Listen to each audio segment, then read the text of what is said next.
Welcome back to day 13 of this 14-day San Francisco sourdough bread making tutorial. That's right, just one more day left. We're almost there, so let's finish strong. Now in the first week, we made our new sourdough starter. We then went through a very simple hands-off recipe that anyone can follow. And then yesterday we did the first half of the advanced recipe aimed at producing a beautiful artisan-style loaf of San Francisco sourdough bread. We ended the last video with our uncooked loaves going into the fridge for an overnight nap. So today we'll cover the second half of the recipe on what to do once we take them out. Now all we really need to do is put the loaves in the oven and let them bake like we did in the beginner's recipe. But this is supposed to be an advanced recipe, so where's the challenge in that? No, today we're going to really focus in on some of the different techniques you can use to decorate your loaves, and then how to achieve that perfect blistery crust as well. But first, let's preheat the oven. You'll want to preheat the oven as high as it'll go for a full hour before you pull your loaves out of the fridge. Now the next step in the recipe is simply to score it and put it in the oven. But we're going to hang out for a while and explore this step in a bit of detail. I'll give you quite a few options and some tips along the way, so hopefully you'll find at least one technique that you want to try out on your own loaves. As you go back to your loaves today, keep in mind that this is a really wet dough we're working with, so after a day in the fridge you might find that they're a bit stuck to the seams of your bannetons, especially if you didn't have any rice flour handy. So my first tip that I've learned through trial and error is to use a butter knife to peek around your chilled dough and free up any sticky bits before you try to take it out. You can use your fingers, but you'll tend to degas the dough a lot more than using a knife. Okay, so now your dough is going to pop out nice and easily when you turn it out onto a sheet of baking or parchment paper. So the next question is, how should you score it? Well, it's first worth defining the two types of scores. First up is the artistic score. This type of score is primarily meant to decorate the loaf. You can score patterns, objects, or even words into the loaf, but here we're just showing an example of a simple wheat pattern. When you bake the loaf, the oven spring causes it to expand out in all directions. With the shallow slashes of the artistic scores, it stretches out just enough to make the image more pronounced, but it doesn't always give the bread enough room to grow. And that's when blowouts can happen. That's where the second type of score comes in, expansion scores. Expansion scores allow the loaf to expand out easily in a planned way, to avoid blowouts and accentuate the beauty of the final loaf. By combining artistic scores with expansion scores, you can find the balance of form and function that matches your unique style. So the easiest way to score a loaf is just to use a simple expansion score. But even if we're being lazy, we can be a bit more exciting than that, right? So here are two tips for you. First, a pastry or silicone basting brush makes a great tool to gently brush off any chunks of flour that were left over from the bannetons. And second, if you're going to leave your naked loaf in the buff, then a couple spritz of water can really help bring out the fermentation blisters when it bakes. And then all we have to do is take our lame and cut a cross pattern into the dough like we see here. Now I'm really impatient, so I hate those videos that make you wait until the end to see all the results, so I'll show you each one as we go. So here's how this one came out when it was baked. You can see how the expansion scores allowed it to expand, while the extra spritz of water really brought out the blisters in the crust. So that's all you really need to do when you go to score your loaf. But if you want to get more detailed, then there are a few things to keep in mind. First off, you can't score a pattern into a loaf that doesn't have much surface tension, so this really goes back to yesterday's video. You really have to build the strength into the dough and then go through a good pre-shape and final shaping phase to leave your dough nice and taut and ready to score. The other thing to keep in mind is that it's a lot easier to score lower hydration doughs. This is a high hydration recipe, so if this is your first time scoring loaves, don't get discouraged, and maybe even first try it out on a lower hydration recipe. There's one final hack that I like to use when I'm scoring a detailed pattern into a very loose dough, and that's to pop it in the freezer for about 15 to 20 minutes right before I score it to firm it up. I'll come back to this hack in the end though to show you how it's done. But first, let's try out another technique for scoring. Chances are that the latest intricate pattern that you've seen on Instagram actually started with baker's twine or dental floss.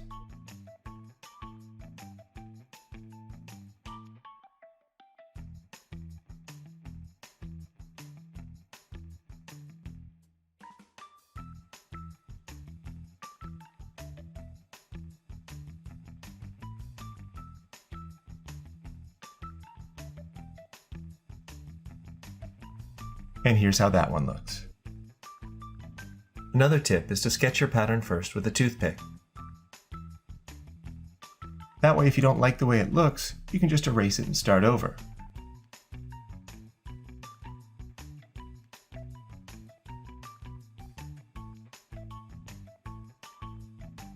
Then when you're happy with it, you can just go over your lines with your lame and you end up looking like a pro.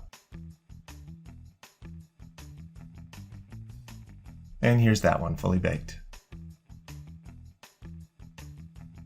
So that loaf only showed an artistic score, and if there was a lot of oven spring, then that would have ripped right through the loaf as it expanded.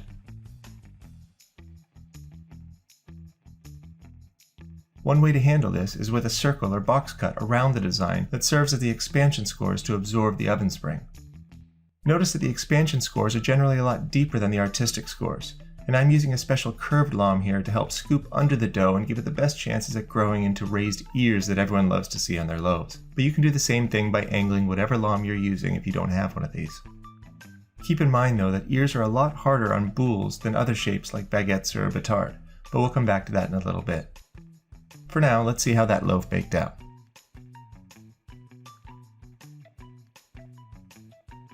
Okay, so now let's combine a few techniques together before adding a new one.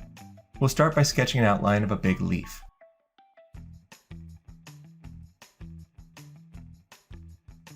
We'll score that nice and deep so it serves as an expansion score.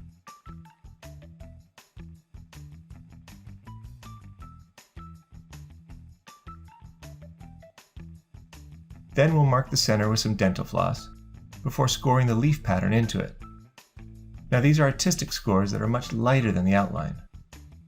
And then we can grab our scissors for the next technique, which is really just as simple as snipping at the dough and making a broken leaf effect.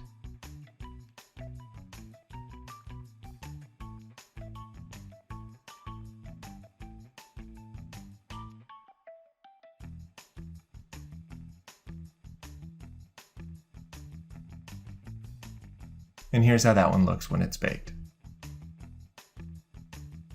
And then just for fun, we can even use scissors for scoring the whole loaf like this.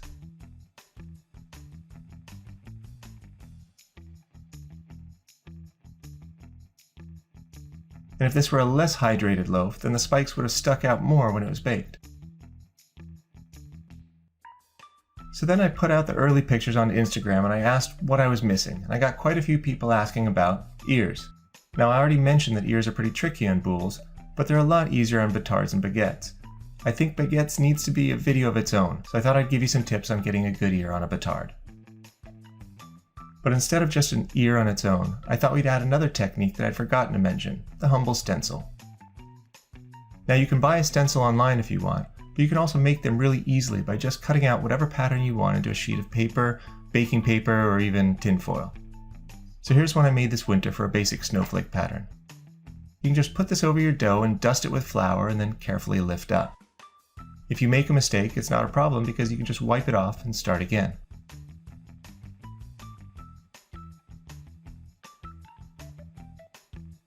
Then when we're done with our stenciling, we'll move on to the main event, the ear. The best way to make an ear is with an angled cut that grows into an ear as the loaf springs up in the oven. The problem is that, at this level of hydration, it becomes pretty difficult to make an ear without just caving in on itself. You want to make sure there's a gap in your score, and then get it into the oven as quick as you can. If you've nailed the angle and you have luck on your side, you'll end up with a good ear like we see here.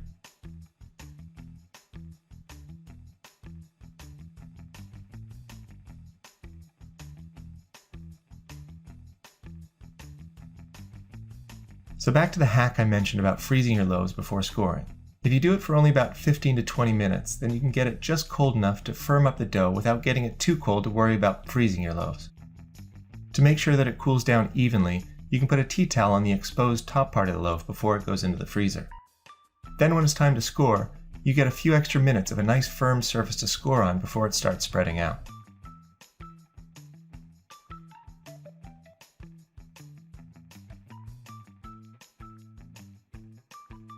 Now here we see a combination of a few different techniques we've gone over.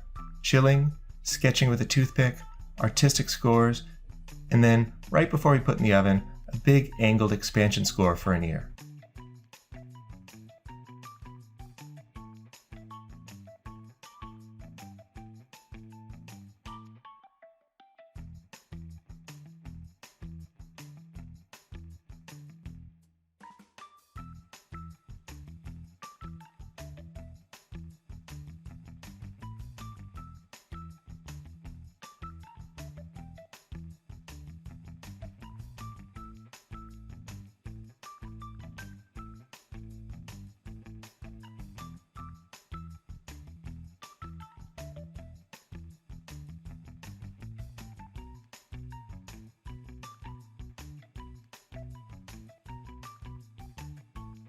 And that finally brings us back to our recipe, where we're ready to pop it in the oven.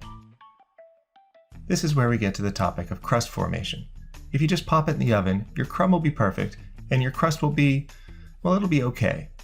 But if you want to have that crispy, blistery crust that's associated with real quality San Francisco sourdough, then you'll need to bring steam into the baking equation. We did this in the beginner's recipe already, so it's just a repeat of what we did there. You can either use an enclosed cooking vessel like a Dutch oven, combo cooker, or a Challenger bread pan that traps the steam of the loaf itself, or you can cook on a baking steel or a baking stone and leave the steam up to a steam tray at the bottom of the oven, ideally with lava rocks for ultimate steam generation. So if you're using the Dutch oven method, just drop it in and pop on the cover. But if you're using the open baking method, then you'll want to quickly pour in around 2 cups of boiling water into your preheated pan to get the steam going right away. Either way though, you'll want to turn down the oven right away to 240 Celsius or 465 Fahrenheit and bake it for 25 minutes. The steam will keep the crust nice and soft so it can grow tall and blistered during this initial period. After that, you're either going to take the lid off of your pot or take the steam tray out of the oven, and then cook for another 10 minutes.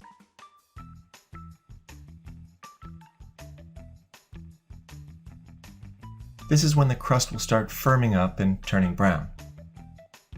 At this point, if you're using the Dutch oven method, you might want to take the loaf completely out of the pan and put it back in the oven on its own to make sure it doesn't get a burnt bottom. If you're using the open cooking method, there's nothing for you to do here.